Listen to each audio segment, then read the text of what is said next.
வணக்கம். இன்றைக்கி தேதி 31/7/2026. நேற்றைய தினம் ராயப்பம்பட்டியில் பாராசூட் கற்பக விருட்சம் அப்படிங்கிற ஒரு அறக்கட்டளை வந்து தென்னை விவசாயிகளுக்கான ஒரு கருத்தரங்கம் வச்சுருந்தாங்க. அதில் நானும் கலந்துக்கிட்டேன். அந்த தென்னையில் வந்து இருக்கக்கூடிய நோய் மேலாண்மை மற்றும் தண்ணீர் பாய்ச்சது, அதேமாதிரி அதில் மதிப்பு கூட்டு பொருட்களை எடுக்கிறத வந்து நேற்று அருமையாக சொல்லி கொடுத்தாங்க. விவசாயிகளுக்கு அது ஒரு நல்ல ஒரு நிகழ்ச்சியாகவும் இருந்துச்சு. நான் போனதுக்காக எனக்கு 2 பாராசூட் கற்பக விருட்சம் அறக்கட்டளையிலேருந்து எனக்கு 2 தென்னம்பிள்ளைகளை கொடுத்தாங்க. இது சுருளிப்பட்டியில் இருக்கக்கூடிய என்னோட வயல் தான். இந்த வயலில் வந்து ஏற்கனவே வந்து இந்த ஒரு 4 வருஷமாக பனை விதைகளை வந்து நடவு செஞ்சுருக்கேன். அதில் ஒரு 10 பனை விதைகள் நடவு செஞ்சது வந்து நல்லாவே முளைச்சிருக்கு. ஆனால் பாதுகாப்புங்கிறது கண்டிப்பாக தேவை. பாதுகாத்தா வேகமாக முளைச்சிரும். பாதுகாப்பு இல்லாத ஒரு காரணத்தினால, ஏன்னா நம்ம விதைக்கிறது நம்மளோட வேலை, அது இயற்கையாக முளைக்கிறது வந்து இயற்கையின் வேலை. அந்த மாதிரி தான் வருஷந்தோறும் ஒரு 2000 பனை விதைக்கு மேலே அனைத்து இடத்துலையும் நடவு செஞ்சுக்கிட்டு இருக்கோம். அது மாதிரி தான் இப்போ என்னோடய இடத்துலையும் பனை விதை நடவு செஞ்சுக்கிட்டு இருக்கேன். இன்றைக்கி சூழ்நிலைக்கு வந்து என்னோடய பசங்க, அதாவது வருங்கால தலைமுறைகளுக்கு வந்து இது என்னோடய இடம் தான் தெரியணுங்கிறக்காண்டி தான் வேலிப்பயிராகவும் ஒரு வேலிப்பயிராக வந்து இந்த தென்னம்பிள்ளையை வந்து என்னோடய வயலை நடலாம்னு சொல்லி திட்டமிட்டு இன்றைக்கி நடவு செஞ்சுக்கிட்டு இருக்கேன். இது நல்லபடியாக முளைக்கட்டும். ஏற்கனவே சொன்ன மாதிரி தான் இன்றைக்கி இருக்கிற கால சூழ்நிலை மாற்றத்தினால எல்நினோங்கிற ஒரு எல்நினோங்கிறதெல்லாம் வந்துருச்சு. ஏன்னா அது வந்து இப்போ எல்லாத்துக்குமே ஓரளவு நல்லாவே தெரியும். என்னன்னா, கடல் மட்டத்திலிருந்து நீர் ஆவியாகிறது எல்நினோங்கிறது சொல்கிறாங்க. இன்றைக்கி ஆடி மாதம் ஆடிப்பட்டம் தேடி சென்று விதைக்கணும்னு சொல்லுவாங்க. ஆனால் இன்றைக்கி அந்த மாதிரி சூழ்நிலைகள் இல்லை. ஏன்னா காலநிலை மாற்றம்ங்கிறது நம்மளுக்கு அறியாமலேயே வந்து இன்றைக்கி வந்துக்கிட்டு இருக்குது. அதனால் காலத்துக்கு ஏற்ற போல் நம்மளும் வந்து இன்றைக்கி வயலில் வந்து நெல் மட்டும்தான் விளையணுங்கிற அவசியம் கிடையாது. அதுக்கு தகுந்த அப்படி வேறு ஒரு மாற்று பயிர்களையும் நம்ம உருவாக்கி அதை முளைக்க வச்சோம்னா கண்டிப்பாக நம்மளுக்கு எப்போயுமே வந்து ஒரு பலன் தரக்கூடிய ஒரு இதாக அமையும். அதனால தான் இன்றைக்கி என்னோடய வயலில் 2 தென்னம்பிள்ளை கன்றுகளை நடவு செய்வோம். நாளைக்கு என்னோடய பசங்களுக்கு இது நம்மளோட இடம்தான் தெரியவும் செய்யும். அதே மாதிரி ஊடு பயிராகவும் அமையும். ஏன்னா இன்றைக்கி நம்ம என்ன தான் வயலில் நெல் விளையணுங்கிற நிறைய வேலை செஞ்சுக்கிட்டு இருக்கோம். ஆனால் அதோட ஊடு பயிராக வந்து முன்னெல்லாம் தக்கப்பூடு போட்டுக்கிட்டு இருந்தோம். அதே மாதிரி வேறு அதுக்கு சம்மந்தமாக பயிர் வகையெல்லாம் போட்டுக்கிட்டு இருந்தோம். இன்றைக்கி அதெல்லாம் இல்லை. அதனால் இன்றைக்கி ஒரு சொந்தமாக ஒரு வயல் வச்சுருக்கிறவங்க வந்து ஒன்றும் பிரச்சனை இல்லை. ஆனால் ஒத்திக்கோ இல்லை ஒரு லீஸுக்கோ வந்து ஒரு வயல் பார்க்குறவங்க வந்து இந்த மாதிரியான கால சூழ்நிலையில் ரொம்ப கஷ்டப்படுவாங்க. அதனால் ஊடு பயிரை விளைவிச்சு நம்மளுக்கு தேவையான வருமானத்தை எடுக்கணுன்ட்டு அனைத்து விவசாயிகள்கிட்டையும் கேட்டுக்கிறேன். நான் வந்து இயற்கை நேசிக்கிறவன் தான். அதே மாதிரி இருக்கிற இடம் கொஞ்சமாக இருந்தாலும் அதை நல்லபடியாக பயன்படுத்தணுங்கிறக்காண்டி தான் நான் இன்றைக்கி ஒரு 2 தென்னங்கன்றை நடவு செய்கிறேன். இந்த தென்னங்கன்று வழங்கிய பாராசூட் கல்ப விருட்சகம் அறக்கட்டளைக்கு நன்றிகளையும் கூறிக்கொள்கின்றேன். வாங்க, இப்போ ஒன்று நட்டாச்சு, அடுத்தது ஒன்றுக்கு போவோம் வாங்க.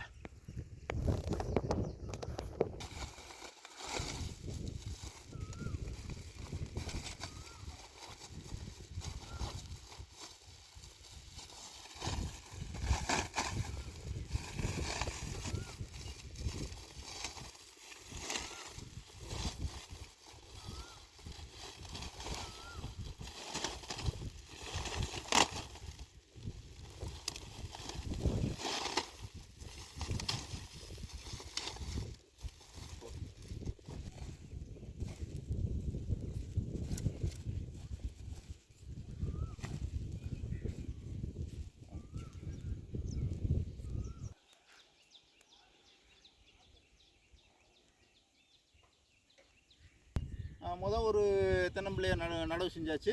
இனி அடுத்த தென்னம்பிள்ளை இது ஏற்கனவே வந்து ஒரு 2 அடிக்கு வந்து ஒரு குழி தோண்டி வச்சுருக்கேன்.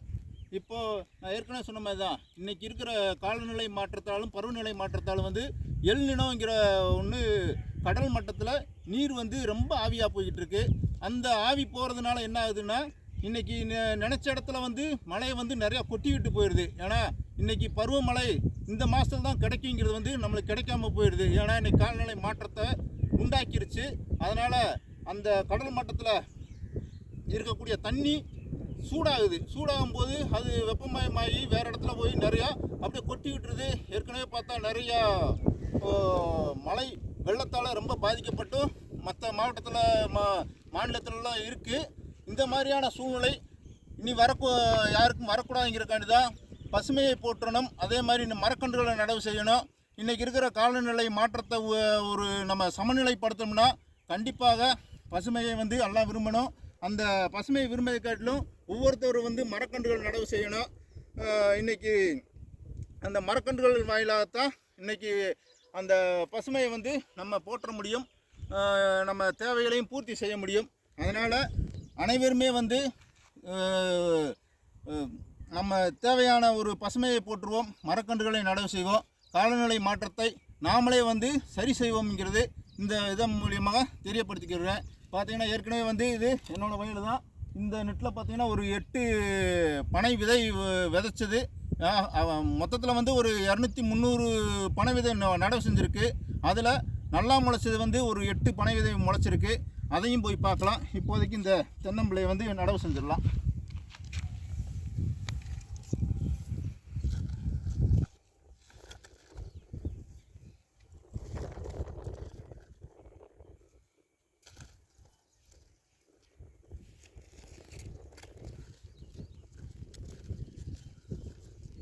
பாதுகாப்புக்காக தான். ஏன்னா இங்கே ஆடு மாடெல்லாம் வரும், அதை நம்ம கவனிக்க முடியாது.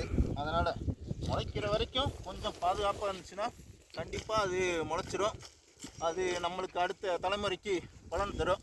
இந்த தென்னம்பிள்ளையை பொறுத்த வரைக்கும் இன்றைக்கி வைக்கிறது அடுத்த ஒரு 6-5 வருஷத்தில் நம்மளுக்கு பலன் தரும்.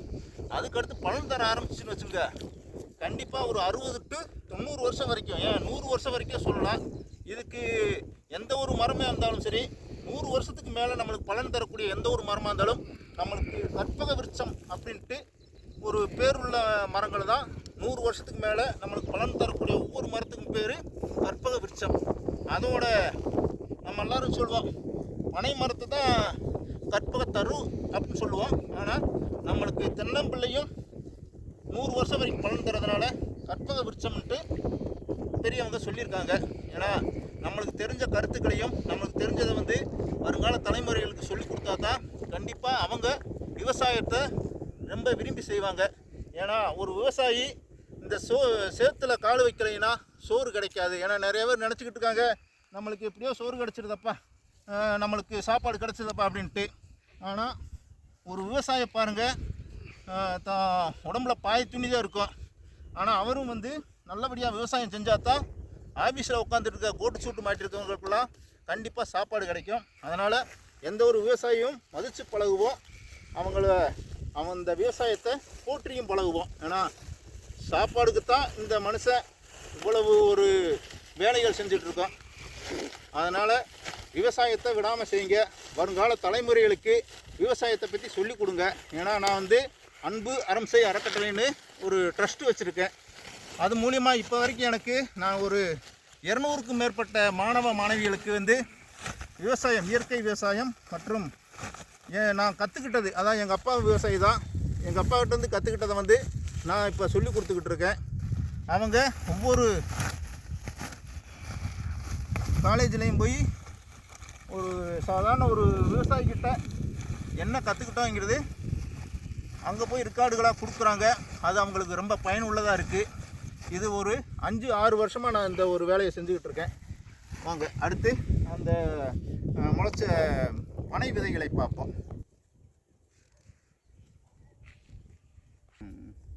இங்கே பார்த்தீங்கன்னா இந்த ஒரு 3 வருஷத்துக்கு முன்னாடி நான் என்னோடய வயலில் பனை விதைகளை ஒரு 250-300 பனை விதைக்கு நட்டேன். அந்த விதை தான் இன்றைக்கி நல்லபடியாக முளைச்சிருக்கு பாருங்க. ஆனால் பாருங்க, இது 3 வருஷமாச்சு இந்த பனை விதை நடவு செஞ்சு. பனை விதையும் இருக்குது, இலையும் இருக்குது. அதேமாரி இந்த இது நம்ம பக்குவம் இருந்துச்சுன்னா கண்டிப்பாக நம்மளுக்கு வேகமாக பலன் தரும். ஆனால் அது ஆடு மாடுகளோ இல்லை வேறு ஏதாவது சாப்பிட்றதுனால நம்மளுக்கு அது கிடைக்க மாட்டேங்குது. இருந்தாலும் சரி, ஓகே இருக்கட்டும். இங்கே பார்த்தீங்கன்னா இந்த ஒரு பனை விதை, அதுக்கடுத்து ஒரு 6 அடியில் இங்கே ஒரு பனை விதை இருக்குவாங்க. இது 3 வருஷத்துக்கு முன்னாடி நடவு செஞ்சது தான். இந்த நல்லா முளைச்சிருக்கு. ஆனால் ஏதோ ஆடு மாடெல்லாம் கடிச்சிருக்கு. இதெல்லாம் கடந்து தான் வந்து நம்மளுக்கு ஒரு பனை விதைங்கிறது முளைக்குது.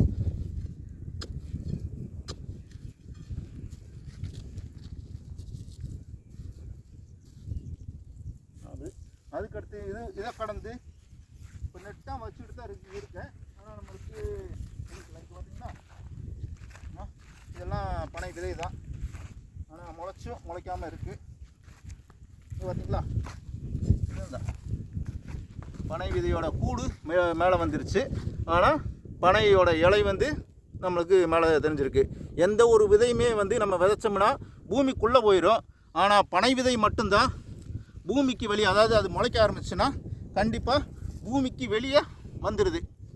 மற்ற எந்த ஒரு விதையுமே பூமிக்குள்ளே போயிடும்.